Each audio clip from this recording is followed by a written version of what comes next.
agora para a segunda parte de noções básicas de segurança e higiene ocupacional.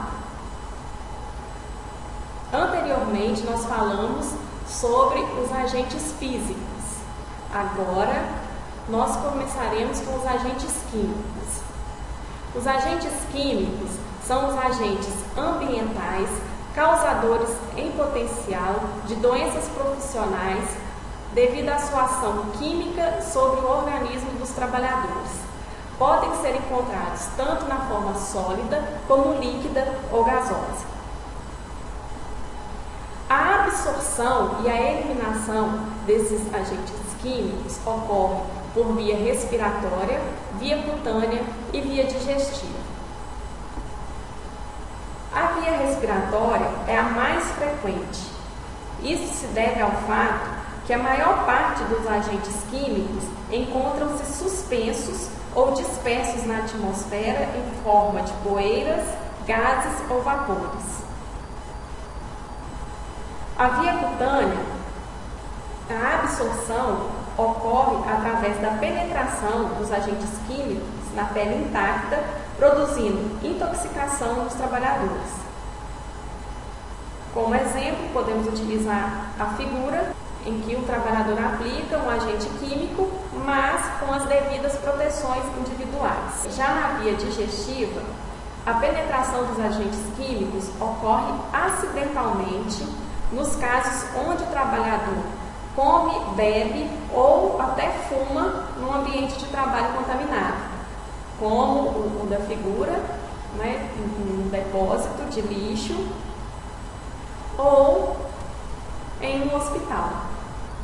Ou essa contaminação também pode ocorrer em locais como hospitais, consultórios. Os agentes químicos podem ser classificados de diversas formas, considerando, por exemplo, suas características tóxicas e também o seu estado físico. Vamos então classificar os agentes químicos de acordo com o seu estado físico. Então, eles são classificados em agentes sólidos, agentes líquidos e agentes gasosos. Os agentes sólidos podem ser poeiras nocivas de origem mineral, animal ou vegetal, como observado na figura, que são fibras vegetais de algodão, e também pode ter uma origem sintética. Os agentes líquidos são ácidos, solventes, que podem causar danos ao sistema respiratório e também dermatoses no trabalhador. E os agentes gasosos, que representam a maior parte dos casos de exposição aos agentes químicos. Assim, nós vamos focar nos agentes gasosos. Vamos começar com a classificação física dos contaminantes atmosféricos, que são os agentes químicos quando se encontram em suspensão ou dispersão no ar atmosférico. E eles podem ser classificados em aerodispersóides, que são poeiras, fumo, fumaça, névoa e neblinas, gases e vapores. Aerodispersóides são dispersores de partículas sólidas ou líquidas de tamanho bastante reduzido que podem se manter por longo tempo em suspensão no ar. Então, vamos começar com as poeiras. As poeiras são partículas sólidas produzidas pela ruptura de partículas maiores. Já os fumos são produzidos por condensação de vapores metálicos. Na figura, nós observamos um fumo metálico coletado após 2 semanas de solda. E ainda diz o seguinte, que um único soldador produz de 20 a 40 gramas de fumos por hora, o que corresponde a cerca de 35 a 70 quilos por ano. Já a fumaça são sistemas de partículas combinados com gases que se originam em combustões incompletas.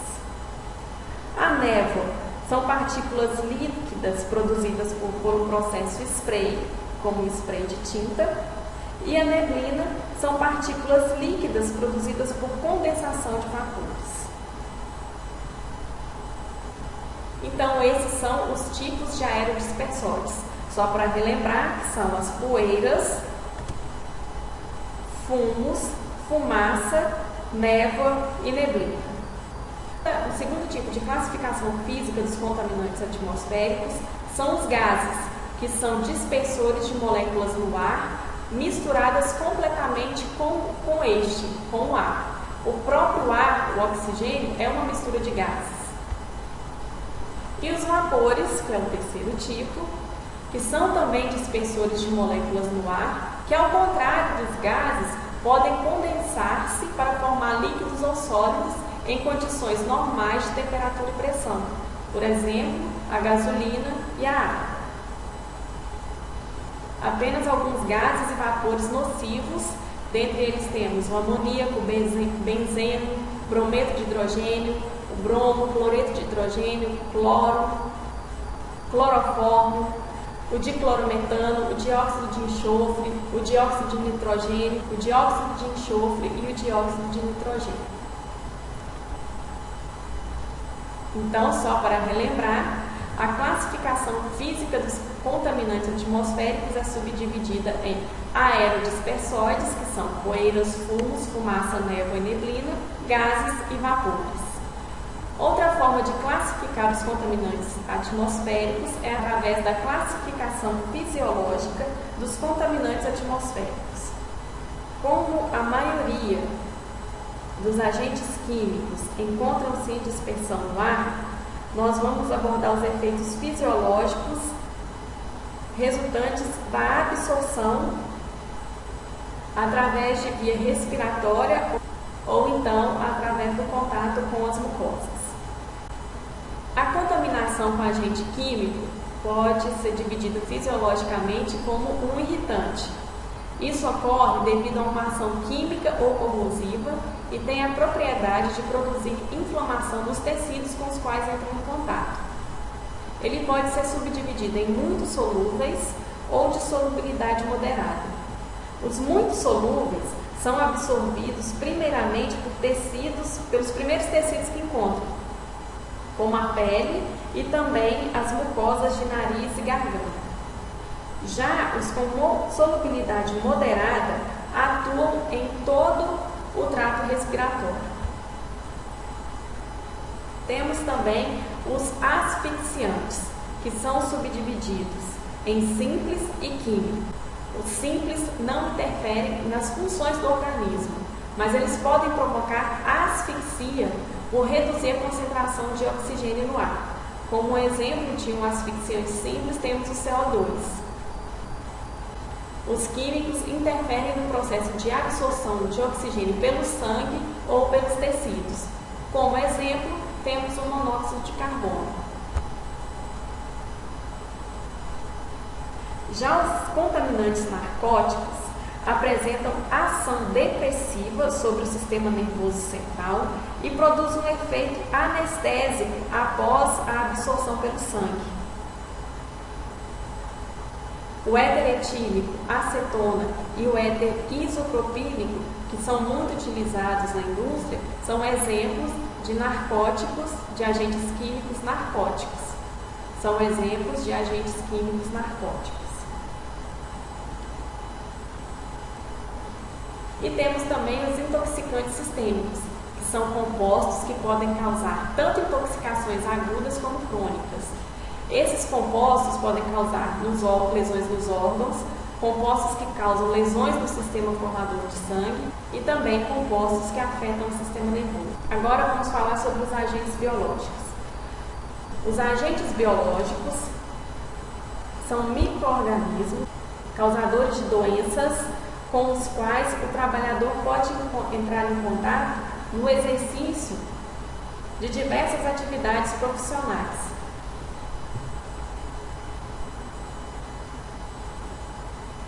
Vários profissionais, como profissionais de saúde em geral, recicladores de lixo, açougueiros, lavradores e outros tantos, ficam expostos diariamente a vírus, fungos e bactérias.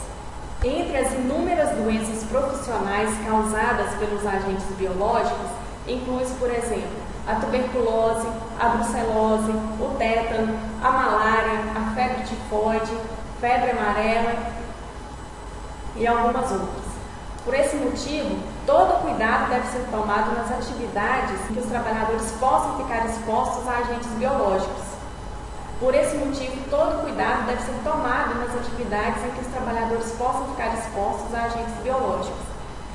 E dentre essas doenças citamos a tuberculose, que é uma doença infecto-contagiosa, que afeta principalmente os pulmões, mas ela pode ocorrer em outros órgãos, como rins, meninges e até na cavidade oral. A pessoa com tuberculose expele, ao falar, espirrar ou tossir, pequenas gotas de saliva que contêm um micro-organismo, que contém a bactéria. E essas bactérias, esses micro-organismos, podem ser aspirados por outro indivíduo contaminando. Por isso, devemos tomar muito cuidado. Já a brucelose é uma doença infecciosa de origem bacteriana que causa sintomas como febre alta, dor de cabeça e dores musculares. A transmissão ocorre de animais para o homem e essa transmissão ocorre através da ingestão de carne mal cozida, alimentos lácteos caseiros não pasteurizados ou então através da inalação de bactérias. O tétano também é uma doença bacteriana.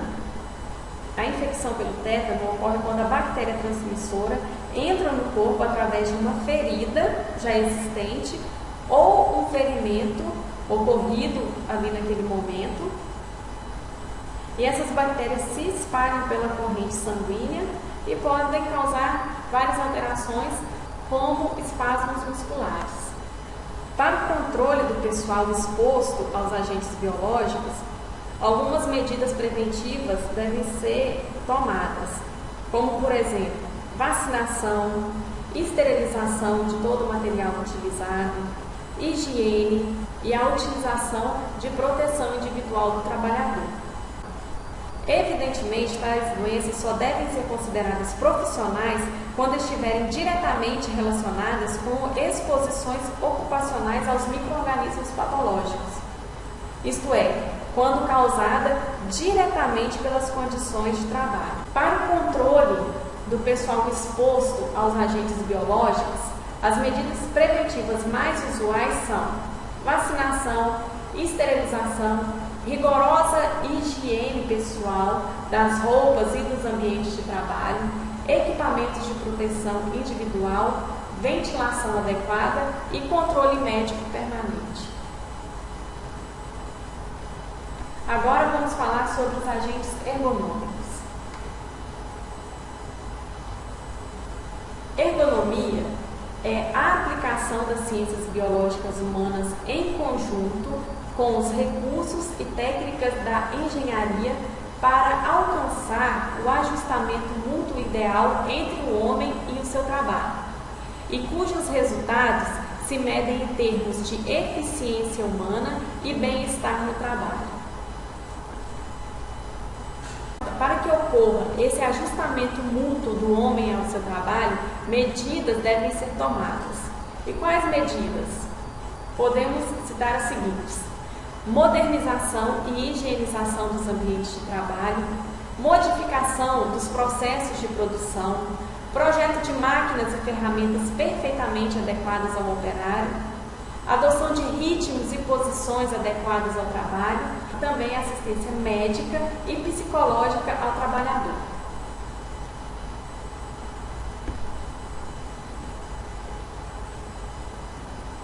E para adotar essas medidas citadas, deve-se levar em considerações alguns aspectos, como os aspectos biomecânicos, que são as implicações do trabalho ao corpo do trabalhador e podem ser divididos em aspectos sensoriais e aspectos ambientais.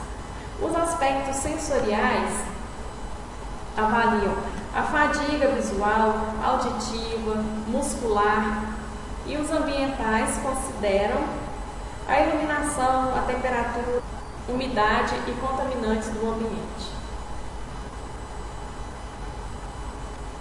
Também leva-se em consideração os aspectos psicológicos e sociais.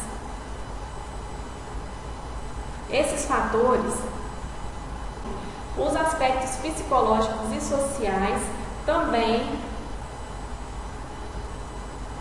devem ser considerados, pois haverá um melhor aproveitamento da mão de obra, um menor custo operacional e uma redução de treinamento de pessoal se esses aspectos forem respeitados. Além disso, temos agentes mecânicos que dizem respeito ao arranjo físico, às condições de máquinas e equipamentos, ao transporte de materiais, à eletricidade, sinalização, à prevenção de incêndio e explosão, às edificações e também ao armazenamento. Bom, pessoal, terminamos a nossa quarta aula. Espero que vocês respondam. Bom, pessoal, terminamos a nossa quarta aula. As atividades e o quiz já estão disponíveis. E até a